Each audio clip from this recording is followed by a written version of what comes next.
Famille Larrey. C'est le projet un peu fou d'une famille qui part en Amérique du Sud. Une année en itinérance où Anthony, Anne-Ségolène, Clémence, Olivia et Gaspard vous embarquent à bord de Bébert, qui sera à la fois leur voiture, leur maison, leur école et leur bureau. Colombie, Équateur, Pérou, Bolivie, Chili. Argentine et Uruguay, ils sillonnent le continent à la rencontre des enfants fragilisés. Ils vivront avec eux le temps d'une immersion dans leur famille ou auprès des structures qui les accueillent. Comment sont-ils accompagnés?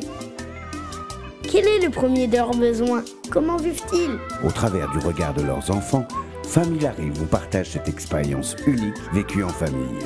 Famille Larrey. L'aventure d'une famille à la rencontre des enfants fragilisés.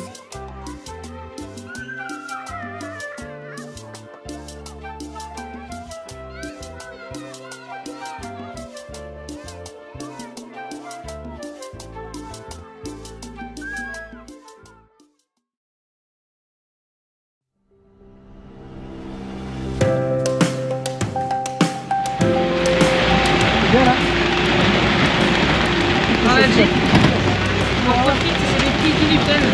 La route se transforme en rivière. On a un chauffeur du tonnerre qui connaît bien sa route. Et une joyeuse équipe derrière, les passagers clandestins. Ça va mon chachou?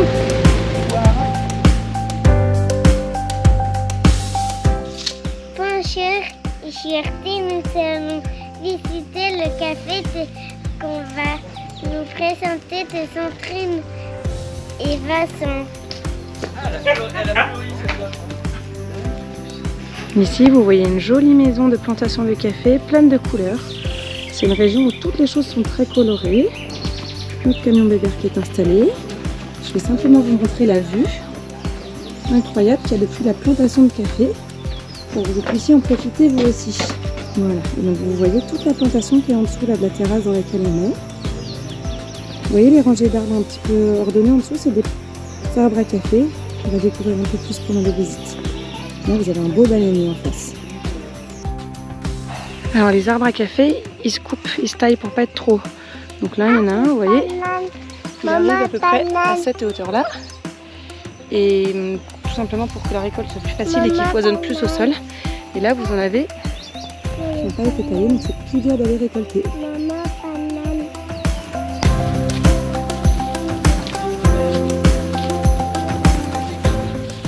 Donc sur le même café, on peut avoir des fleurs, des grains verts et des grains rouges. On va regarder ça. Voilà, t'as les tout petits grains qui arrivent. Les fleurs deviennent grains? Les fleurs deviennent les petits grains, après deviennent verts et après il finit rouge. Et rouge là, il est prêt à être ramassé, il est à maturité. Là il est bon. Ouais. 2 grains de café dedans. Ok? Mets-les dans ta bouche. Mais non, non. Comment ils sont? Tu croques pas, tu suces. Tiens, toi aussi. Ça va? Hop, on va ouvrir les 2 grains de café. Et 2 dans chaque. Ouais. Voilà, suce. Et dis-moi, qu'est-ce que ça a quel goût? Est-ce que ça a le goût de café? Non. Non. Hein. C'est un peu sucré. On va récupérer le café avec son petit sucre et on va le laisser dans le bassin, dans le bac, toute la nuit pour qu'il fermente. Une nuit. Toute une nuit. Et le matin, avec le jet d'eau, on va rincer et toute la pellicule de sucre fera partie. Après, on récupérera le café et on le fera sécher. Au pied des plants de café, il y a des orchidées du café qui poussent. Des jolies petites fleurs roses. Ce qui est intéressant à savoir dans cette plantation de café, c'est que en Colombie, c'est toujours la saison du café. Il n'y a pas de saison où ça donne, des saisons où ça donne pas, et des saisons où ça donne plus. Mais ça donne toujours plus ou moins. Et ici, il y a un salarié qui s'appelle Carlos, qui travaille dans la plantation, et il met 15 jours à récolter tout le café de tous les arbres. Donc il prend uniquement les grains mûrs. Et au bout de 15 jours, quand il a fini, il recommence. Parce qu'il y a constamment du grain mûr qui arrive. Donc c'est un boulot qui ne s'arrête jamais.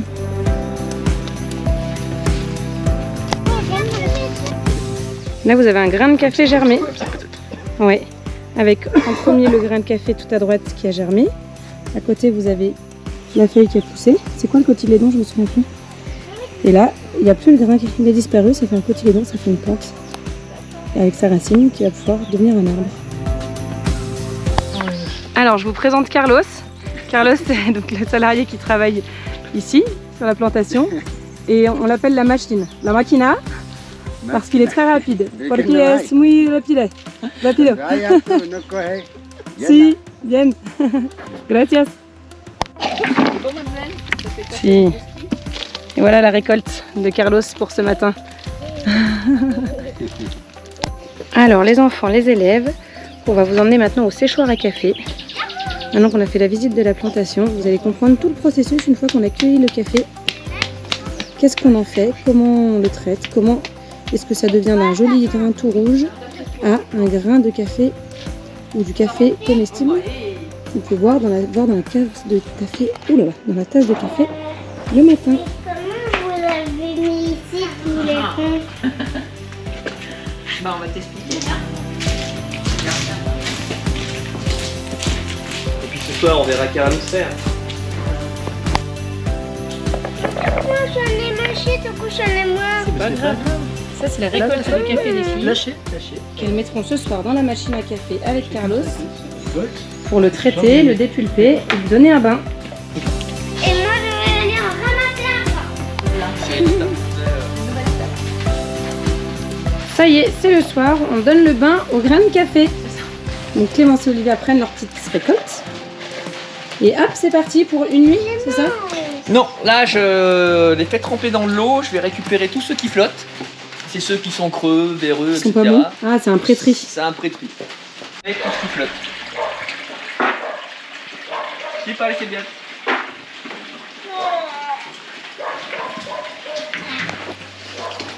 Ça veut dire les panneaux. Allez, on récupère ce qui flotte au-dessus. Ça y est, on met les grains en haut. Les peaux rouges vont dehors. Et ça va servir d'engrais pour les arbres fruitiers et les cabanes. Je répète absolument tout ce que dit Vincent en fait quand je n'ai pas pris la vidéo avant.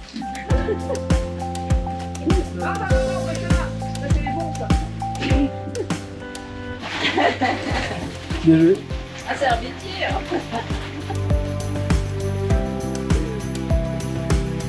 Donc voilà la récolte à Carlos. ¿Cuántos kilos, Carlos?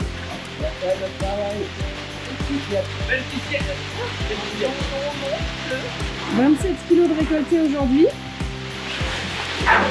On met tout là-haut. Alors quand c'est les grosses périodes de café, ça peut monter jusqu'à 110 kg par jour, par personne. Oh, Là on est à 27. ok. C'est Là il y a parti. une vis sans fin qui va entraîner le café ici. Là il y a une grille qui va le calibrer. Et les petits, ou les trop gros ou les mal formés vont aller dans le seau. Ça fera la pastilla. Ok.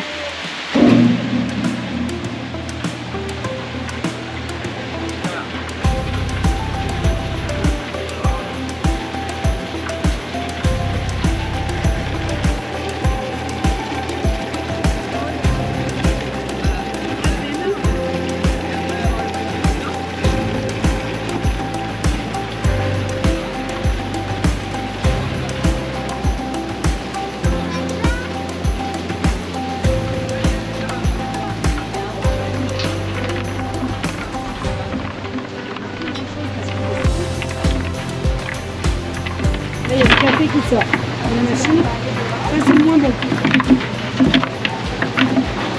Et le bon, il tombe là. Il sort tout dépulpé, tu vois? Ouais, trop bien. Et voilà, on met le miel autour. Et ça remplit ce bac à droite. Kilos de cerises rouges, ça va nous faire 9 kilos de café dépulpé. Oh, donc on récupère un tiers, quoi. Voilà. Sur ces 9 kilos, on va mettre à sécher.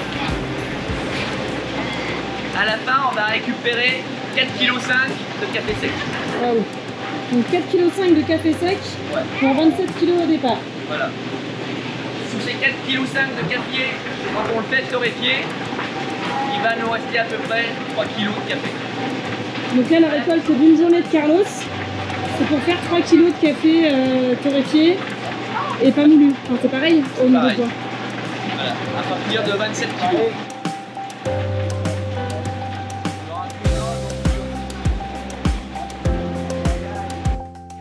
Donc depuis la récolte de Carlos, on les a mis à tremper une première fois pour enlever celles qui n'étaient pas bonnes sur le dessus. On a remis dans tout celles qui étaient bonnes.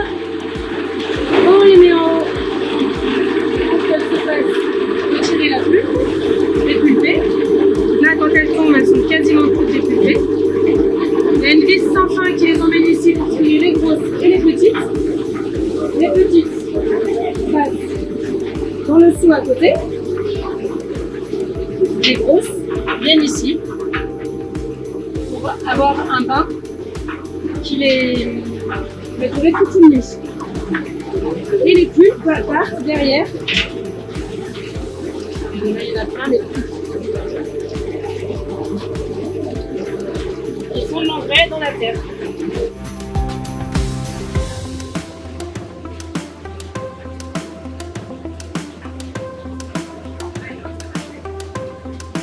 Rinçage de la machine pour entretenir.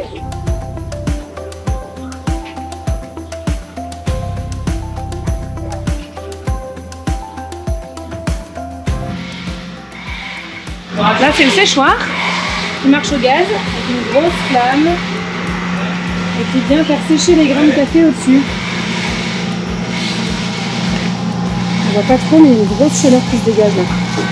Vous voyez des... Ça fait soulever un petit peu les petites particules autour du café. Et une fois qu'il est sec, il est mis au sol et il est brassé un petit peu avec la récup. Et une fois qu'il a fini d'être séché, on le laisse refroidir et puis après on le met en sac. Ouais. Et après on le trie. D'accord. Et après on l'amène chez le torréfacteur. Et là c'est tout sec et tout chaud. C'est un joli bruit de café, café sec. Une graine sèche. Voilà. Donc après on va trier, on va enlever tout ce qui est les pots, les cafés qui sont un peu pas beaux, Ouais. qui ont des trous, abîmés, secs. Tu veux... Et après le torréfacteur, qu'est-ce qu'il fait du coup? Après le torréfacteur, en fait, il va récupérer les grains et il va les passer dans une sorte de gros moulin à café, mais un peu plus large, Ouais. où il va enlever la deuxième petite peau qui tombe là. Il va enlever cette petite peau. Alors, je prends une petite graine, je casse un peu, T'enlèves la petite peau autour. j'enlève la petite peau autour. Donc ça c'est toi qui le fais ou le torréfacteur qui enlève Là, la c'est le petite peau? torréfacteur qui enlève la petite peau. D'accord. Et voilà, une graine. Mais après, on doit aller la faire chauffer. Et Après, on montre-moi la fait par rapport aux chauffer. graines chauffées ce que ça donne en couleur. Donc là on a les graines torréfiées.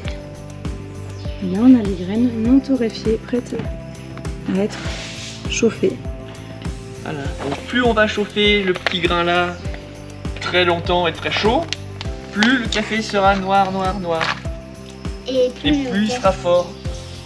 Et il aura moins de goût aussi. Ah ouais? Tu Ouais. perds du goût en chauffant? Ici, il aime bien très clair. D'accord. Donc le café, quand il est torréfié assez clair, ça donne un café assez acide. Ouais. Mais il a un petit peu plus de goût.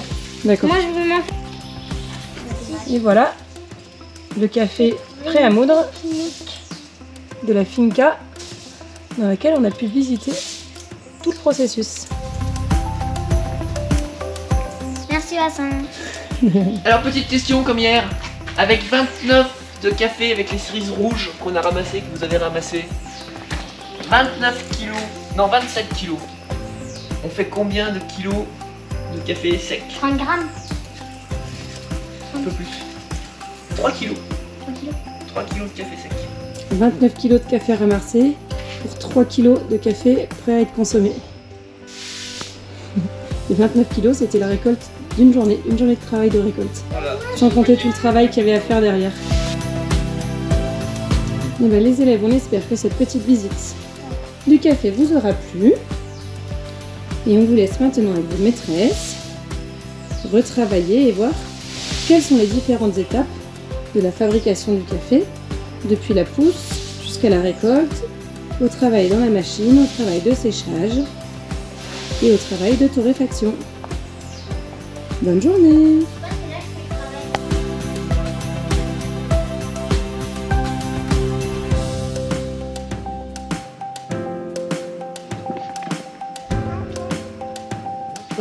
Ça c'est des mandarines. Ah, c'est des mandarines. Ouais. Ils restent vertes ou qui basculent après?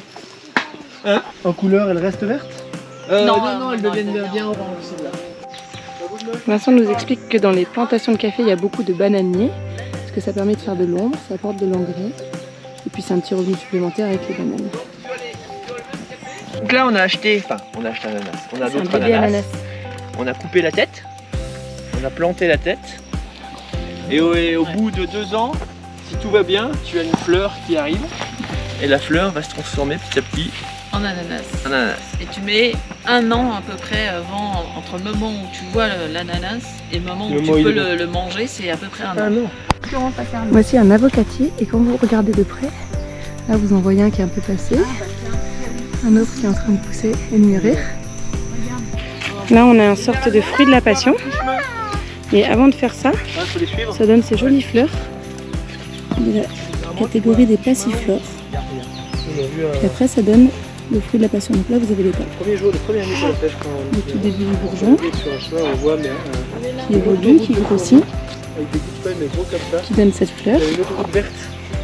Et à la fin ça continue à mûrir et ça donne ce fruit de la passion. Ouais, c'est moins sympa. Faire des petites bestioles, donc il faudra Une le forêt de regarder à la bambous. maison. Et les bambous ici, c'est une variété de bambous qui sont protégés. Magnifique. Sans permis, il n'y a pas le droit ni de les couper ni de les vendre, uniquement d'entretenir la parcelle. Et c'est ces beaux bambous qui font les belles maisons. Là, je vous présente un arbre de yucca. Le yucca, c'est une grosse racine qui se mange, qui se met dans beaucoup de plats en Colombie. Là, vous avez des petites feuilles rigolotes. Le yucca, ça se casse et ça se replante tout seul. Donc là, tout à l'heure, il nous a montré, il a cassé une petite branche de yucca, là, ça se casse tout seul. C'est très tendre. Et pour replanter, juste en dessous, on fait un petit trou. On le remet dans la terre. Son petit trou, on renfonce. Et au bout de 2 mois, ça a poussé. C'est hyper facile. On a toutes les plantes comme ça ici, mais là, c'est assez facile.